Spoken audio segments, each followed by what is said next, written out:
The sea is full of bananas when sea. The sea is full of bananas when sea. सो आज जो हम बात करने वाले हैं कि अगर हमारे पास दो चार्जेस हैं और उनके बीच में जो इलेक्ट्रोस्टैटिक फोर्स ऑफ अट्रैक्शन जिसे हम कूलॉम फोर्स कहते हैं उसको हम वेक्टर फॉर्म में कैसे रिप्रेजेंट करते हैं। तो बहुत ही सिंपल चीज है, जब आपने क्लास 11th में वेक्टर पढ़ा होगा तो वहां पे भी आप फिजिकल क्वांटिटीज को वेक्टर में रिप्रेजेंट करना जानते हैं, है ना। सो यहां पे बस उतना ही काम करना है, हमें कुछ यूनिट वेक्टर्स के कॉन्सेप्ट का यूज करना है। ठीक है, यूनिट वेक्टर क्या होता है? यूनिट वेक्टर से हम किसी भी चीज की डायरेक्शन को, किसी भी फिजिकल क्वांटिटी की डायरेक्शन को रिप्रेजेंट करते हैं, क्योंकि यूनिट वेक्टर का जो फिजिकल सिग्निफिकेंस होता है वो सिर्फ और सिर्फ डायरेक्शन को लेकर के होता है, यानी यूनिट वेक्टर से हम डायरेक्शन को रिप्रेजेंट करते हैं। सो स्टार्ट करता हूं मैं कि अगर हमारे पास फॉर एग्जांपल मैंने एक प्लेन बना लिया, ठीक है, मैं इस प्लेन, हमारे पास 2D 3D दोनों प्लेन हो सकते हैं, क्योंकि हम एक वेक्टर फॉर्म रिप्रेजेंट कर रहे हैं, यानी हम डायरेक्शन को रिप्रेजेंट करना चाह रहे हैं। तो डायरेक्शन को रिप्रेजेंट करने के लिए हम 2 एक्सिस यानी 2D भी ले सकते हैं, 3 एक्सिस यानी 3D भी ले सकते हैं। तो अभी जरूरी नहीं है, एक जनरल फॉर्म में रिप्रेजेंट कर रहा हूं जैसे आपको एग्जाम में करना होता है। ठीक है, अभी हम इसी सीक्वेंस में चल रहे हैं कि जो भी हमारे बोर्ड एग्जाम से रिलेटेड इंपॉर्टेंट चीजें हैं पहले हम उन पे डिस्कशन कर लें। ठीक है, उसके बाद हम धीरे धीरे करके लेवल बढ़ाएंगे, क्योंकि हमारा जो अगला क्लास है या अगला वीडियो जो आएगा वो प्रॉब्लम सॉल्विंग के ही ऊपर आएगा, और वहीं से बेसिकली फिलहाल मेरे लिए तो फिजिक्स वहीं से स्टार्ट होगी जहां से प्रॉब्लम सॉल्विंग स्टार्ट होती है। क्योंकि अगर आपको प्रॉब्लम सॉल्विंग पे कमांड नहीं है तो मुझे ऐसा लगता है कि शायद हमारी फिजिक्स पे कमांड नहीं है। अगर हम प्रॉब्लम नहीं सॉल्व कर पा रहे हैं, हम न्यूमेरिकल्स नहीं सॉल्व कर पा रहे हैं, सो मुझे ऐसा लगता है कि हमें थोड़ा सा काम करने की जरूरत है। तो चलो आओ जल्दी से देख लेते हैं कि कूलॉम्स लॉ का वेक्टर फॉर्म कैसे हम रिप्रेजेंट करते हैं। तो सपोज दैट हमने लिया, हमारे पास दो चार्जेस हैं, ठीक है, हमने देखा कि हमारे पास 2 पॉइंट चार्जेस हैं, एक पॉइंट चार्ज है Q1 और दूसरा पॉइंट चार्ज है Q2। ठीक है, यहां पर हमने Q2 ले लिया। ये हमारे पास 2 पॉइंट चार्ज है इन अ प्लेन। ठीक है, ये प्लेन मैंने बताया कि मैं प्लेन में 2D 3D कुछ भी ले सकते हैं। ठीक है, तो यहां पर हम पोजीशन वेक्टर से रिप्रेजेंट करेंगे। तो अगर किसी भी स्पेस, मैं आपको सीधा सीधा बोलता हूं कि हमने स्पेस पे कहीं पे भी 2 चार्ज ले लिए फॉर एग्जांपल, ठीक है, तो अब 2 चार्ज हैं तो उनके बीच में इलेक्ट्रोस्टैटिक फोर्स ऑफ अट्रैक्शन आएगा। ठीक है, यानी कूलॉम फोर्स उनके बीच में एक्टिवेट होगा, और एक्टिवेट होने की वजह से अगर वो सेम टाइप के चार्जेस हैं तो वो एक दूसरे को रिपेल कर देंगे, यानी वो एक दूसरे से दूर हो जाएंगे। अगर वो अपोजिट चार्जेस हैं तो वो एक दूसरे को क्या करेंगे? अट्रैक्ट कर लेंगे। ठीक है, यही 2 चीजें होंगी। अब वो स्पेस में है तो पहले तो आप अगर स्पेस में कोई भी चीज के बारे में स्टडी करते हैं तो सबसे पहले हम उसकी लोकेशन को आइडेंटिफाई करते हैं। अब ये 2 चार्जेस स्पेस में हमने प्लेन पे ड्रॉ कर दिए, ठीक है, तो पहले तो इसकी पोजीशन ड्रॉ करेंगे ना। ठीक है, पहले हम इसकी पोजीशन को लोकेट करेंगे कि ये चार्जेस हैं एक्चुअली कहां पर। सो यहां पर हम ये जो हमारा Q1 चार्ज है इसको हमने यहां पर, हमारा ये जो ओरिजिन है, ठीक है, जिसको हम O मान लेते हैं, इस ओरिजिन से हमने इसको यहां से कनेक्ट कर दिया। तो मैंने माना कि ये पोजीशन वेक्टर R है, ठीक है, या R1 है। ठीक, यहां से पोजीशन वेक्टर, यानी हमने इस रेफरेंस पॉइंट से इस Q1 को कनेक्ट कर दिया, तो ये हमारा पोजीशन वेक्टर है कि सबसे पहले मैं R करके ले रहा हूं, यानी ये अगर XY प्लेन है, ठीक है, तो ऑब्वियस सी बात है यहां पर R का मतलब X1 Y1 हो सकता है। इसको मैंने R2 ले लिया, इस वाले पॉइंट को मैंने R2 पोजीशन वेक्टर को डिफाइन कर दिया, यानी अगर कोऑर्डिनेट्स के टर्म में बात करें तो ये हमारा X2 Y2 हो गया। ठीक, तो अब इन दोनों के हमने लोकेशन को डिफाइन कर दिया। ठीक है, लोकेशन हमने डिफाइन कर दिया कि ये यहां से ये R1 डिस्टेंस पे है, ये R2 डिस्टेंस पे है, यानी आपने स्पेस में दोनों चार्जेस की लोकेशन को डिफाइन कर दिया। अब आपको पता लग गया कि ये दोनों चार्जेस कहां हैं। ठीक है, अभी तक मैं आपसे कहता था कि 2 पॉइंट चार्ज हैं, उनके बीच में इलेक्ट्रोस्टैटिक फोर्स ऑफ अट्रैक्शन लग रहा है, यानी कूलॉम फोर्स लग रहा है, उसके मैग्नीट्यूड को हम कैलकुलेट कर रहे थे। ठीक है, जो हमने कैलकुलेट भी किया, ठीक है, हमने उसमें उसी में हमने प्रोपोर्शनलिटी कांस्टेंट के को भी जाना, उसी में हमने परमिटिविटी को भी जाना, permittivity of free space, permittivity of medium के बीच में डिफरेंस जाना, किस तरीके से हम परमिटिविटी ऑफ मीडियम को कैलकुलेट करते हैं ये भी जाना। ठीक, सो अब हम यहां पर उसी के वेक्टर फॉर्म को भी रिप्रेजेंट करने जा रहे हैं। तो बहुत सिंपल सी चीज है, बहुत आराम से देखो, समझ में आ जाएगा। सबसे पहले भाई ऑब्वियस सी बात है कि कूलॉम फोर्स को कैलकुलेट करने के लिए मिनिमम 2 चार्ज रिक्वायर्ड है। मिनिमम 2 चार्ज हमने ले लिया, क्योंकि अट्रैक्शन रिपल्सन मिनिमम 2 चार्जेस के बीच में ही होगा, उससे ज्यादा के बीच में भी हो सकता है, लेकिन मिनिमम की मैं बात कर रहा हूं। तो मिनिमम 2 चार्जेस चाहिए हमको, Q1 और Q2 हमने ले लिया। अब ये Q1 Q2 की सबसे पहले हमने स्पेस में पोजीशन को डिफाइन किया, यानी उसकी पोजीशन को लोकेट किया। ठीक है, आप इसको x1 y1 z1 या x2 y2 z2 के टर्म में भी रिप्रेजेंट कर सकते हो, अगर आपको इसको 3D में दिखाना है। बट ठीक है, 2D में हम लेकर के चलते हैं। सो नाउ यहां पर ये हो गया। अब इसका मतलब ये है कि पोजीशन डिफाइन करने के बाद हमें क्या चाहिए होता है भाई, हमें मैग्नीट्यूड वाइज अगर मैं बताऊं कि कूलॉम फोर्स क्या होता है, वो होता है K Q1 Q2 अपॉन पहले R स्क्वायर। ठीक है, R स्क्वायर का मतलब होता है सेपरेशन बिटवीन टू चार्ज। अब ये सेपरेशन बिटवीन टू चार्ज थोड़ी ना है, ये तो पोजीशन वेक्टर है जो डिफाइन कर रहे हैं। क्या डिफाइन कर रहे हैं? Q1 और Q2 की पोजीशन को डिफाइन कर रहे हैं, उसको लोकेट करने के लिए हमने R1 और R2 लिखा है। ठीक, तो यहां पर अब मैं क्या कर रहा हूं कि इन दोनों के बीच की पोजीशन को डिफाइन करने के लिए हम यहां पर एक डिस्प्लेसमेंट वेक्टर ड्रॉ करेंगे, क्योंकि जब आपके पास पोजीशन वेक्टर्स होते हैं तो पोजीशन वेक्टर में जब हम डिफरेंस कैलकुलेट करते हैं तो हम डिस्प्लेसमेंट को कैलकुलेट करते हैं। ये हमने वेक्टर में पढ़ाया जाता है, ये हम वेक्टर में पढ़ाते हैं। जब मैं आपके लिए वेक्टर का वीडियो बनाऊंगा तो वहां पर और भी चीजें क्लियर हो जाएंगी, अगर क्लियर नहीं है तो। ये हमारे पास दो पोजीशन है, क्योंकि डिस्प्लेसमेंट क्या होता है? The shortest distance between two points, यानी ऑलरेडी आपके पास दो डिस्टेंसेस होती हैं। ठीक है, उसमें से जो शॉर्टेस्ट डिस्टेंस होती है, या हम डिफरेंस जब कैलकुलेट करते हैं तो हम डिस्प्लेसमेंट को कैलकुलेट करते हैं, है ना, x2 minus x1, y2 minus y1, z2 minus z1। ठीक है, तो यहां पर भी हम एक डिस्प्लेसमेंट वेक्टर को ड्रॉ करेंगे, जो कि किसी भी डायरेक्शन में आप ड्रॉ कर सकते हैं, लेकिन हमें तो यहां पर अभी एक वेक्टर फॉर्म को रिप्रेजेंट करना है ना। तो ये हमने यहां से लेकर के Q1 से Q2 की तरफ एक, ठीक है, डिस्प्लेसमेंट वेक्टर ड्रॉ कर दिया। This is R2 minus R1। ठीक है, तो ये हमारा डिस्प्लेसमेंट वेक्टर आ गया।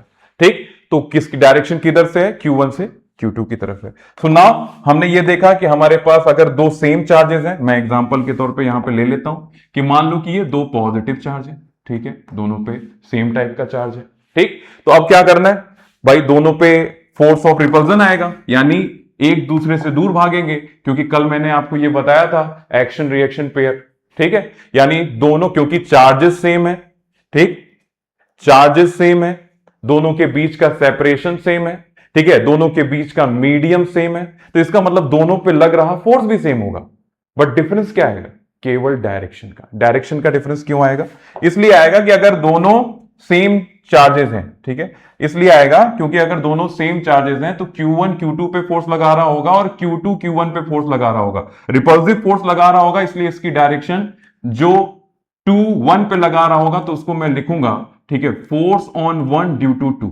ठीक है, तो ये एक फोर्स लग रहा होगा इन अपोजिट डायरेक्शन, और यहां पर Q1 Q2 पे लगा रहा होगा तो इसकी डायरेक्शन हो जाएगी फोर्स ऑन 2 ड्यू टू 1, है ना। तो ये हमने डायरेक्शन को रिप्रेजेंट कर दिया कि इस तरीके से, बहुत सिंपल तरीके से मैं आपको समझाने की कोशिश कर रहा हूं कि इसके बाद आपको कोई कंफ्यूजन नहीं होना चाहिए। हमने दो चार्जेस के बीच में कूलॉम्बिक फोर्स को कैलकुलेट किया, ठीक है, उसके मैग्नीट्यूड को कैलकुलेट किया, प्रीवियस वीडियो में हमने देखा।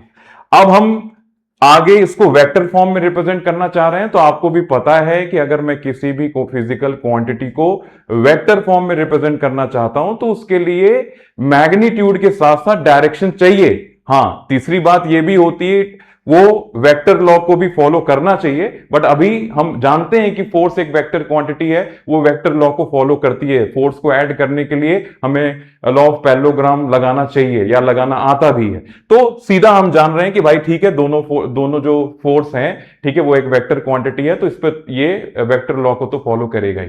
ठीक है, तो दोनों चार्जेस पर अपोजिट डायरेक्शन में फोर्स लग गया। अब हम आगे बढ़ते हैं। तो अब आगे बढ़ते हैं, तो जो हमने पहले से किया हुआ है उसी को आगे करना है। तो सबसे पहले हम ये डिफाइन करते हैं कि जो हमारा F, ठीक है, on force on one due to two जो है, उसका जो मैग्नीट्यूड है वो इक्वल है force on two due to one is equal to F. ठीक है, मैं मान लेता हूं कि दोनों का जो मैग्नीट्यूड है, दोनों वेक्टर का जो मैग्नीट्यूड है वो दोनों का सेम। ठीक है, मान लिया मैंने एफ है।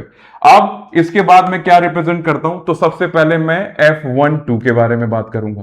तो F12 वेक्टर को मैं रिप्रेजेंट करूंगा, तो किसी भी वेक्टर क्वांटिटी को हम दो चीजों से रिप्रेजेंट करते हैं। किससे रिप्रेजेंट करते हैं भाई? एक तो उसका मैग्नीट्यूड यानी F1, ठीक है, force on first charge due to second, ठीक है, उसका मैग्नीट्यूड हो गया, और साथ में उसके यूनिट वेक्टर के बारे में हम बात करते हैं, है ना, उसके यूनिट वेक्टर के बारे में बात करते हैं, क्योंकि मैग्नीट्यूड और यूनिट वेक्टर से ही वेक्टर बनता है। इसका मतलब फोर्स 1 2 का यूनिट वेक्टर। ये है वो तरीका जिससे हम किसी भी जिससे हम किसी भी वेक्टर क्वांटिटी को रिप्रेजेंट करते हैं। ठीक है, सो नाउ इसके बाद मैं आगे क्या करूंगा, तो अब सबसे पहले तो मेरे जो फोर्स की डायरेक्शन है वो किधर है, आप ध्यान से देखिए। ये पहला चार्ज है, ये दूसरा चार्ज है। डिस्प्लेसमेंट वेक्टर किधर है? 1 से 2। ठीक है, यानी ये जो पोजीशन का वेक्टर हमने दिखाया हुआ है, ये डिस्प्लेसमेंट का वेक्टर जो हमने दिखाया हुआ है, ये 1 से 2 की तरफ है। अब आप देख रहे हैं कि इस डायरेक्शन में केवल एक ही वेक्टर है, वो है फोर्स ऑन 2 ड्यू टू 1। यानी अगर मैं डिस्प्लेसमेंट वेक्टर की डायरेक्शन के बारे में बात करूं, तो उस डायरेक्शन में केवल यही दूसरा वाला है, यानी फोर्स ऑन 2 ड्यू टू 1। और जो ये पहला वाला फोर्स है, यानी फोर्स ऑन 1 ड्यू टू 2, ठीक है, वो क्या है? वो इस डिस्प्लेसमेंट वेक्टर के अपोजिट डायरेक्शन में। इसका मतलब अब ये जो फोर्स की डायरेक्शन है वो तो हम इसी डिस्प्लेसमेंट वेक्टर के डायरेक्शन में दिखाएंगे, है ना। ये जो सेपरेशन है, इस सेपरेशन के डायरेक्शन में दिखाएंगे कि इस वेक्टर की डिस्प्लेसमेंट वेक्टर के डायरेक्शन में। ठीक, तो ये फोर्स डिस्प्लेसमेंट वेक्टर की डायरेक्शन में है और ये फोर्स डिस्प्लेसमेंट वेक्टर के अपोजिट डायरेक्शन में। ठीक, सो नाउ यहां पर हम यही रिप्रेजेंट करेंगे कि मैग्नीट्यूड तो हमको पता है कि उसको हमने एफ ले रखा है। ठीक है, अब मैं इसके यूनिट वेक्टर के बारे में बात करूं, तो जो यूनिट वेक्टर होता है उसको मैं अलग से लिखने की कोशिश करता हूं कि जो यूनिट वेक्टर होता है which is equal to vector divided by its magnitude. ऐसे हम यूनिट वेक्टर को रिप्रेजेंट करते हैं। सो अब यहां पर हम इसके यूनिट वेक्टर को, अब इसका यूनिट वेक्टर डिस्प्लेसमेंट वेक्टर की डायरेक्शन में, तो इसका मतलब मैं यहां पर रिप्रेजेंट करूंगा R2 माइनस R1 का यूनिट वेक्टर। ठीक है, ये जो फोर्स की डायरेक्शन है वो इसके डायरेक्शन में है। मैं अभी इसमें देखो मैंने क्या देखा है कि जो सॉरी इसके साथ एक नेगेटिव साइन भी लगाना पड़ेगा, क्योंकि डायरेक्शन क्या है? अपोजिट है ना। क्योंकि force on 1 due to 2, force on 1 due to 2 जो है वो डिस्प्लेसमेंट वेक्टर के अपोजिट डायरेक्शन में। ठीक, तो इसका मतलब मैंने माइनस लगा दिया, तो ये मैंने जो कैलकुलेट किया है वो कैलकुलेट किया है यहां पर। ठीक, तो ये हो गया हमारा पास फोर्स का मैग्नीट्यूड। और इसको यूनिट वेक्टर को हम कैसे रिप्रेजेंट करते हैं? तो vector divided by its magnitude. ठीक है, तो R2 माइनस R1 का जो मैग्नीट्यूड होगा इस तरीके से हम इसको रिप्रेजेंट करेंगे। तो ये हमने पहला फोर्स कैलकुलेट कर लिया, फोर्स ऑन 1 ड्यू टू 2। तो फोर्स ऑन 1 ड्यू टू 2 हमने कैलकुलेट कर लिया। ठीक है, तो ये कितना आ गया? तो आप चाहो तो माइनस में लगा लेता हूं इस पे, तो इसको इक्वेट करके मैं इधर लिखता हूं कि फोर्स ऑन 1 ड्यू टू 2 जो होगा, ठीक है, उसके आगे मैं माइनस लगा लेता हूं, उसकी वैल्यू जो इक्वल होगी वो मैग्नीट्यूड ऑफ एफ। ठीक है, और इसका जो यूनिट वेक्टर है R2 माइनस R1, ठीक है, divided by magnitude of R2 minus R1। ठीक, ये हो गया, हमारी एक वैल्यू हमको मिल गई। ठीक है, तो ये वैल्यू हमने निकाल ली है इन अ वेक्टर फॉर्म। अब अगला भी हम निकालते हैं। तो अब अगला नंबर है F21 का, जो कि डिस्प्लेसमेंट वेक्टर के डायरेक्शन में है। तो इसको मैं काम करता हूं, इसको थोड़ी सी जगह मैं बना लेता हूं। ठीक है, इस साइड में थोड़ी सी जगह हम बना लेते हैं ताकि एक ही स्लाइड में हमारा काम हो जाए। ठीक है, तो यहां पर अगला जो हमने इसमें कैलकुलेट करते हैं हम। ठीक, अगला जो हमें कैलकुलेट करना है वो कैलकुलेट करना है F21। ठीक है, तो F21 कैसा होगा? उसका मैग्नीट्यूड और उसका यूनिट वेक्टर। ठीक है, ऐसे ही वेक्टर को हम रिप्रेजेंट करते हैं। ठीक, तो अब यहां पर मैग्नीट्यूड तो आपने पहले से ही सेम ले रखा है, एफ हो जाएगा। यूनिट वेक्टर किस डायरेक्शन में भाई? In the opposite direction of this displacement vector R2 minus R1। ठीक, तो अब क्या करेंगे? अब तो भाई सॉरी, ये वाला फोर्स है, फोर्स ऑन 2 ड्यू टू 1, ये तो डिस्प्लेसमेंट वेक्टर की डायरेक्शन में ही लगा हुआ है, तो इसलिए यहां पे तो माइनस यूज किए थे, लेकिन वहां पे हम माइनस नहीं यूज करेंगे क्योंकि वो उसी डायरेक्शन में है जिस डायरेक्शन में डिस्प्लेसमेंट वेक्टर है। ठीक है, तो इसका मतलब यहां पे पॉजिटिव हो जाएगा, तो यहां पर हम रिप्रेजेंट करेंगे R2 माइनस R1 का यूनिट वेक्टर। ठीक है, तो अब इसको कैसे हम लिखेंगे? तो ये हो गया मैग्नीट्यूड, और यूनिट वेक्टर को रिप्रेजेंट किया जाता है vector divided by its magnitude. तो ये हो गया हमारा, ठीक है, यूनिट वेक्टर। ठीक, तो ये हो गया R2 minus R1। So now इसका मैग्नीट्यूड, तो अब ये आ गया हमारा F21। अब आप जरा दोनों फोर्स को कंपेयर करिए, आपको कुछ दिखेगा। क्या दिखेगा? जरा ये F21 का वैल्यू और ये F12 का वैल्यू, ठीक है, दोनों को कंपेयर करो, दोनों सेम है, बस पता है डिफरेंस क्या है? ये माइनस। ठीक, ये माइनस, इसका मतलब मैं इसको ऐसे लिख सकता हूं, क्योंकि लेफ्ट हैंड साइड अगर आप चाहो तो इसको इक्वेशन नंबर 1 मान लो और इसको इक्वेशन नंबर 2 मान लो। अगर आप इक्वेशन नंबर 1 और इक्वेशन नंबर 2 को कंपेयर करेंगे तो इसका जो राइट हैंड साइड है वो क्या है? इसका जो राइट हैंड साइड है वो दोनों क्या है? इक्वेट है। तो लेफ्ट हैंड साइड को क्या करो? इक्वल कर दो। तो इसका मतलब -2 1 vector is equal to, sorry minus नहीं है, ये -1 2 है ना, इसको सही कर लेता हूं। तो यहां पर आ जाएगा -1 2 vector is equal to F21, ये आ जाएगा। अब इसको ऐसे भी लिख सकते हो, vector force on 2 due to 1 is equal to minus of force on 1 due to 2। ठीक, तो इस तरीके से, और ये क्या है? आई थिंक आपको समझ में आ गया होगा, एक्शन रिएक्शन पेयर। ठीक है, यानी न्यूटन थर्ड लॉ को फॉलो कर रहा है ये, और यही हम लोग प्रूफ करते हैं न्यूटन थर्ड लॉ में। ठीक है, तो ये जो कल हमने बोला था कि पहली चीज तो ये सेंट्रल फोर्स है, देख लो भाई। ठीक है, जो चीजें हमने बोल रखी है वो सारी चीजें इसमें रिप्रेजेंट मैं कर रहा हूं। ठीक है, यहां पे मैंने क्या बोला था? सेंट्रल फोर्स क्यों है? 2 point charge Q1 and Q2 है। जरा इसको एक लाइन से मिलाओ। ठीक है, जो इसके सेंटर टू सेंटर को मिला रही है, ठीक है, ये फिक्स्ड पॉइंट को मैच कर रही है, दोनों लाइन ज्वाइन कर रही है। ठीक है, तो देखो दोनों ही फोर्स इसी लाइन के लॉन्ग है, ये वाला फोर्स भी इसी लाइन के लॉन्ग है और ये वाला फोर्स भी इसी लाइन के लॉन्ग है। ठीक है, तो ये प्रूफ हो गया। ठीक है, तो this is the vector form of Coulomb's law.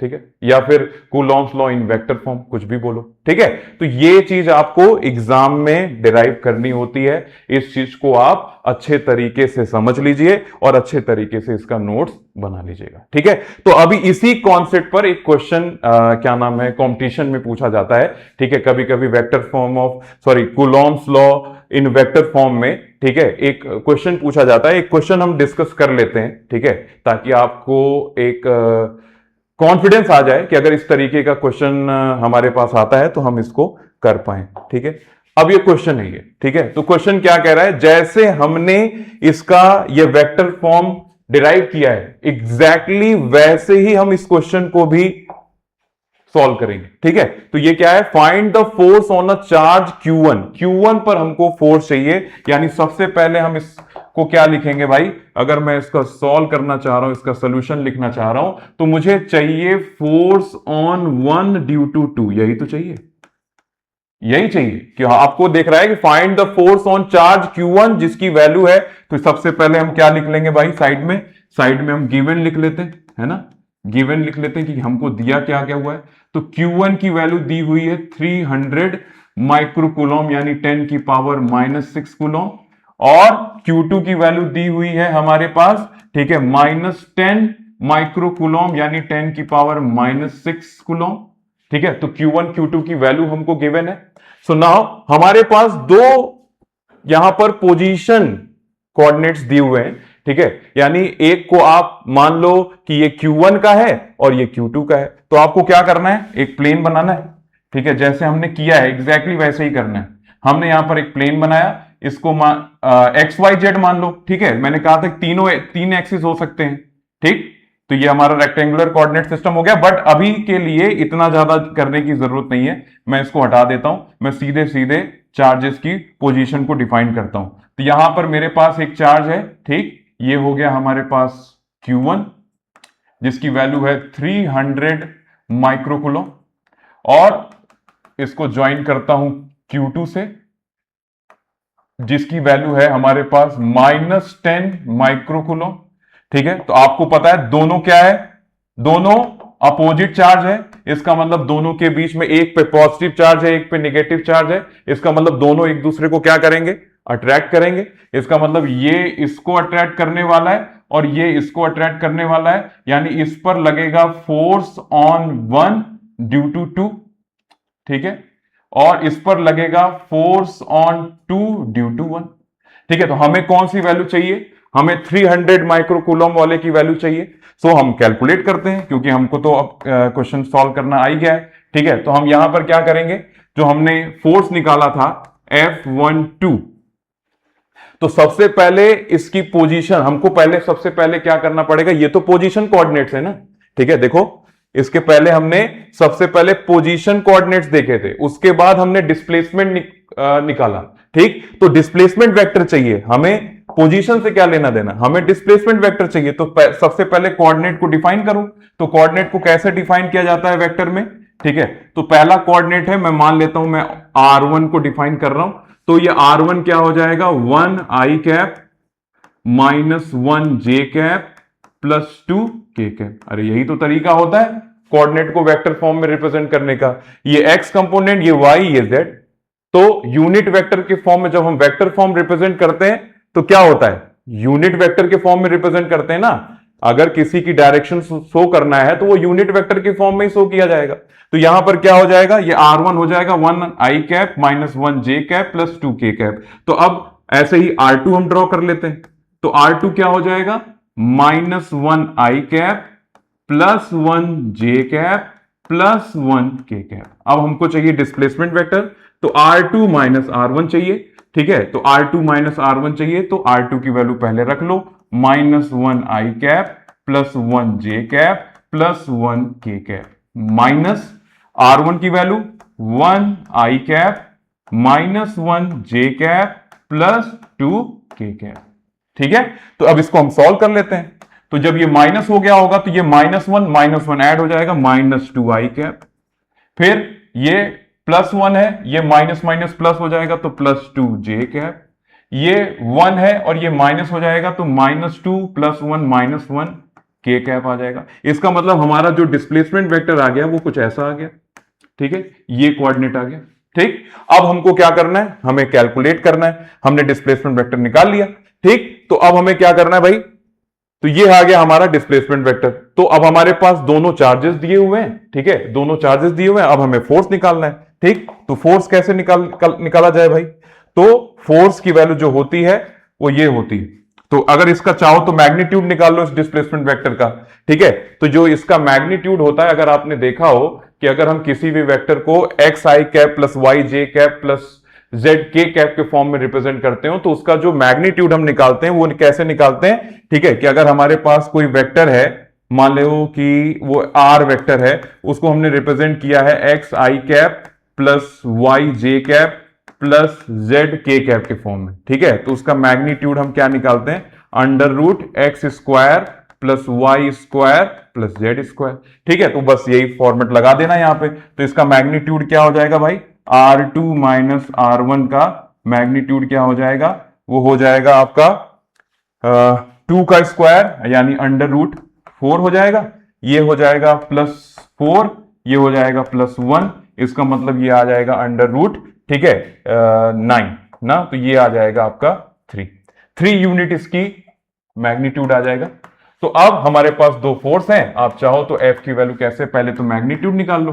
ठीक है, मैग्नीट्यूड निकालोगे तो क्या हो जाएगा, यहां से हमने इसको फोर्स कैलकुलेट कर लिया, तो ये आ जाएगा 1/4πε0 यानी 9 × 10⁹ 9। ठीक है, और चार्जेस की वैल्यू रख लो, 300 × 10⁻⁻6 × -10 × 10⁻⁻6 डिवाइडेड बाई कितना आ गया है, 3 का स्क्वायर करोगे तो कितना आ जाएगा, ये 9 आ जाएगा ना। तो 9 से 9 यहां कट गया, तो अब यहां पर हमारे पास फोर्स के मैग्नीट्यूड की वैल्यू आ गई, ये 300 है, ये 10 है। तो पहली चीज तो माइनस में आया। मैंने उस दिन कल बताया था कि अगर फोर्स की वैल्यू माइनस में आ रही है इसका मतलब दोनों अपोजिट चार्ज है। ठीक, तो यहां पर आ गया ये 10, तो ये हो जाएगा ये -10, ये 3000 हो जाएगा, तो -3000 और ये -12 और ये 3, तो ये आ जाएगा 10 की पावर -3।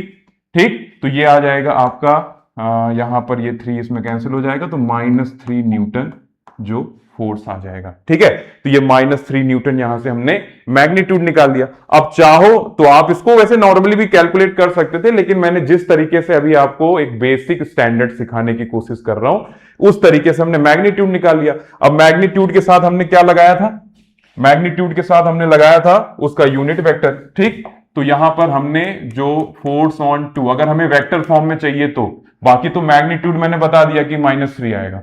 ठीक है, अगर वेक्टर फॉर्म चाहिए तो हम क्या करेंगे, मैग्नीट्यूड एफ रखेंगे और उसकी डायरेक्शन को, यूनिट वेक्टर को रखेंगे, तो डायरेक्शन क्या हो जाएगी, डायरेक्शन तो इसका यूनिट वेक्टर हो जाएगा। ठीक, अब इसका यूनिट माइनस तो आ ही रहा है, तो -3 इसका मैग्नीट्यूड आ गया, यूनिट वेक्टर क्या आ जाएगा, R2 - R1 वेक्टर, और साथ में उसका क्या आ जाएगा, मैग्नीट्यूड आ जाएगा। ठीक है, तो मैग्नीट्यूड R2 - R1 का मैग्नीट्यूड क्या निकाले थे, R2 - R1 का मैग्नीट्यूड, ठीक है, ये हमने 3 निकाला था ना, 3 निकाला था R2 - R1 का।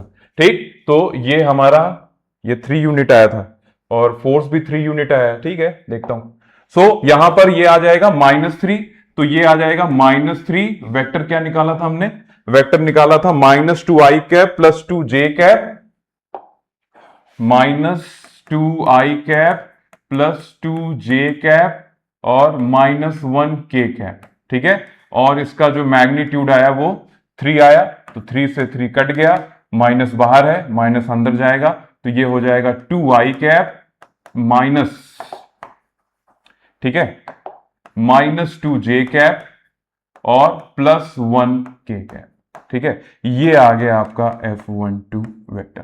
तो इस तरीके से हमने इस फोर्स को कैलकुलेट कर लिया और यहां पर हमारा सॉल्यूशन कंप्लीट हो गया। ठीक है, तो इसी तरीके से और भी क्वेश्चंस मैं लेकर के आऊंगा, वो भी अगली क्लास में। ठीक है, तो अगली क्लास हमारे लिए सबसे ज्यादा इंपॉर्टेंट होगी, इसलिए होगी क्योंकि अब जो हम लोग कूलॉम्स लॉ पे प्रॉब्लम सॉल्व करेंगे उसकी एक पर्टिकुलर सीरीज होगी। सबसे पहले हम बोर्ड से रिलेटेड यानी एनसीईआरटी के रिगार्डिंग न्यूमेरिकल सॉल्व करेंगे कि किस तरीके से मैं जितने भी क्वेश्चन कराऊंगा हर एक एक टाइप के क्वेश्चन कराऊंगा, जिससे आपको भी चीजें समझ में आ जाए कि किन किन तरीकों के क्वेश्चंस हमारे सामने होते हैं। ठीक है, और हमको कैसे सॉल्व करना चाहिए। ठीक है, तो तब तक के लिए थैंक यू सो मच।